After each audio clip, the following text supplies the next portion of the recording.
Assalamualaikum warahmatullahi wabarakatuh. Kami dari kelompok 8 kelas Indralaya. Saya Istirama Azizah. Nama saya Nisi Bolon. Saya Della Febrina. Kami dari Prodi Pendidikan Biologi tahun 2022. Tujuan dari proyek ini agar dapat menguasai materi mengenai ekspresi genetik seperti kromosom, DNA, gen, genom, sistem transkripsi, dan sistem translasi. Prosedur proyek. Yang pertama, memahami materi mengenai ekspresi genetik. Yang kedua, membuat video pembelajaran dari materi yang telah dipahami dengan semenarik mungkin. Alat dan bahan. Yang pertama, kita membutuhkan smartphone. Kedua, Microsoft PowerPoint.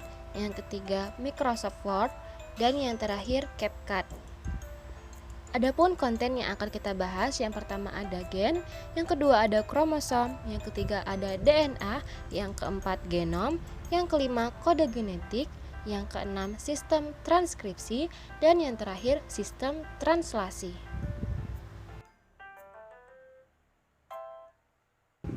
Apa itu gen? Gen adalah urutan DNA yang memiliki informasi genetik mengkode untuk sintesis protein dan RNA.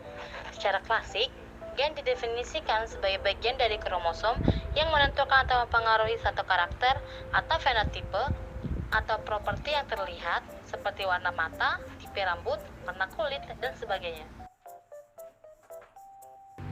Pada tahun 1940, George Biddle dan Edward Tatum mengusulkan definisi molekuler dari sebuah gen, yang menyimpulkan bahwa gen adalah segmen materi genetik yang menentukan atau mengkode satu enzim.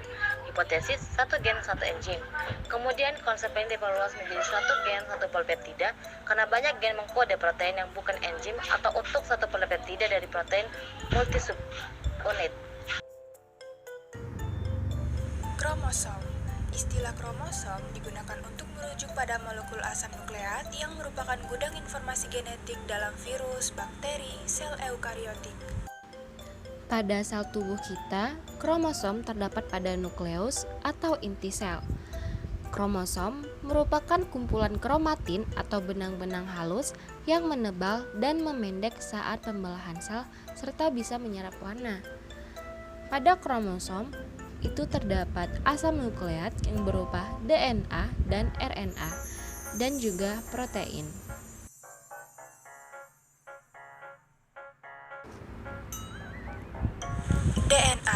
DNA adalah polimer nukleotida yang mengandung informasi genetik. Pada molekul DNA mengandung instruksi suatu organisme seperti untuk sintesis protein, pertumbuhan sel, dan bereproduksi. DNA mampu menyimpan informasi genetik dan bisa meneruskan informasi tersebut secara tepat keturunan makhluk hidup dari generasi ke generasi. Fungsi ini adalah fungsi genotipik yang dilakukan melalui replikasi. DNA bertugas mengatur perkembangan fenotip organisme. Genom adalah satu set DNA komplit dari satu organisme yang termasuk di dalamnya.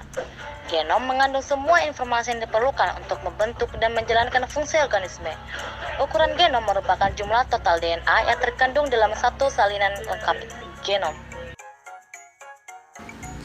Adapun berikut merupakan posisi dari kromosom, DNA, dan gen.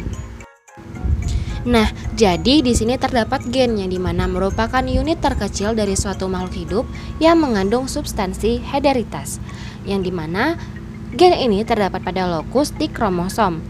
Gen ini terdiri dari asam nukleat yang terdiri dari DNA dan RNA. Dan gen juga menempati lokus yang sama pada kromosom homolognya yang disebut dengan alel. Alel ini memiliki tugas yang sama untuk sifat-sifat tertentu. Kode genetik didefinisikan sebagai hubungan antara urutan nukleotida dalam DNA atau transkrip RNA-nya dan urutan asam amino dalam protein. Setiap asam amino ditentukan oleh satu atau lebih tripler nukleotida atau kodon dalam DNA. Selama translasi, mRNA bertindak sebagai salinan kerja gen di mana kodon untuk setiap asam amino dalam protein telah ditranskripsi dari DNA ke mRNA. Transkripsi. Transkripsi adalah tahapan pengubahan DNA yang merupakan gen menjadi mRNA dengan bantuan faktor pendukung. Pada organisme eukariotik, transkripsi berlangsung di dalam nukleus, sedangkan pada organisme prokariotik, transkripsi berlangsung di sitoplasma.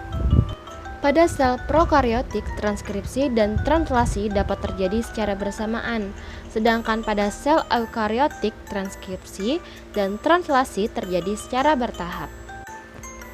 Pada transkripsi diawali dengan berjalannya transcription factor di sepanjang DNA untuk menemukan start point dari gen. Umumnya, transcription factor akan menemukan tata box terlebih dahulu. Tata box ini merupakan nukleotida dengan panjang sekitar 200 hingga 300 nukleotida yang terdiri dari basa nitrogen, timin, dan adenin. Setelah itu, tata box ditemukan sekitar 25 nukleotida dari posisi tersebut, maka akan ditemukan start point transkripsi. Setelah itu, transcription factor akan menempel pada wilayah start point hingga RNA polimerase 2 dapat mengenali posisi tersebut. RNA polimerase 2 akan menginisiasi terjadinya transkripsi.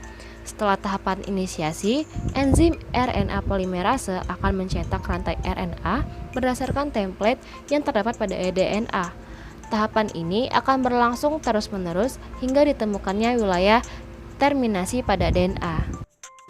Akhir dari tahapan transkripsi adalah pre-mRNA. Pada rantai mRNA ini masih terdapat wilayah intron dan ekson, hingga sel harus mengeliminasi intron dan menggabungkan ekson. Setelah itu, penghilangan wilayah intron dan penggabungan ekson, maka akan terbentuk mRNA yang sebenarnya, yang nantinya akan ditransfer keluar dari nukleus untuk menjadi bahan proses translasi oleh ribosom. Translasi ini pada dasarnya adalah penerjemahan kodon-kodon yang terdapat pada mRNA menjadi asam amino yang nantinya asam amino ini akan berikatan membentuk polipeptida. Asam amino akan dibawa oleh suatu urutan mRNA yang dinamakan tRNA. tRNA ini memiliki struktur khas di mana pada struktur ini terdapat tempat pelayanan asam amino dan wilayah antikodon. Antikodon inilah yang nanti akan menempel pada mRNA sebagai template kodon. Jika terjadi kesesuaian antara antikodon dan kodon, maka asam amino yang dibawa oleh tRNA ini akan dilepas pada ribosom dan berikatan dengan asam amino lainnya. Proses pelekatan tRNA dengan asam amino dilakukan oleh enzim aminoasil tRNA sintase. Pada awalnya, enzim ini berada bebas pada sitoplasma pada saat akan terjadi translasi. Enzim ini akan berikatan dengan asam amino dengan bantuan adenosin trisfosfat. Setelah perlekatan terjadi, 2 fosfat terlepas dan menyisakan adenosin monofosfat yang berdekatan dengan asam amino. Enzim ini kemudian akan mengikat tRNA pada wilayah khusus. Pelekatan ini menyebabkan adenosin monofosfat terlepas dari terbentuk ikatan yang disebut aminoasil tRNA. Ribosom memegang peranan penting dalam peristiwa translasi yang dimana merupakan tempat terjadinya sebuah proses translasi. Tahapan inisiasi translasi. Tahapan ini diawali oleh berjalannya ribosom di sepanjang mRNA hingga menemukan strat kodon atau AUG. Setelah itu, tRNA yang membawa asam amino metionin alan akan masuk ke dalam ribosom. Pada tahapan elongasi, berbagai tRNA dengan antikodon sesuai akan masuk ke dalam ribosom untuk melepaskan asam aminonya, lalu masuk untuk melepaskan tRNA dari ribosom hingga sampai codon stop. Dan yang terakhir, codon stop ini tidak akan menerjemahkan asam amino, tetapi memberikan sinyal pada relief faktor untuk masuk ke dalam wilayah dari ribosom yang akan menginisiasi terminasi translasi. Lalu polipeptida yang terbentuk akan diproses lanjut oleh badan Golgi untuk menjadi protein yang fungsional. Bagaimana makhluk hidup dapat mengekspresikan genetiknya?